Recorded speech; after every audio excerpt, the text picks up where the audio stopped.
When? From 7 a.m. to 10 p.m. Wednesday. Impacts. Travel could be very difficult. The hazardous conditions could impact the morning and evening commute. Additional details.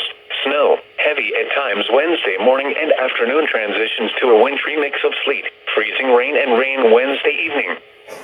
Snowfall rates of 1 to 2 inches per hour will be possible at times.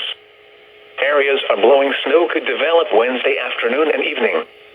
If you must travel, keep an extra flashlight, food, and water in your vehicle in case of an emergency.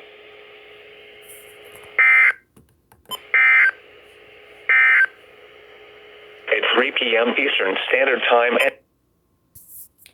Well then. Thanks, Binghamton.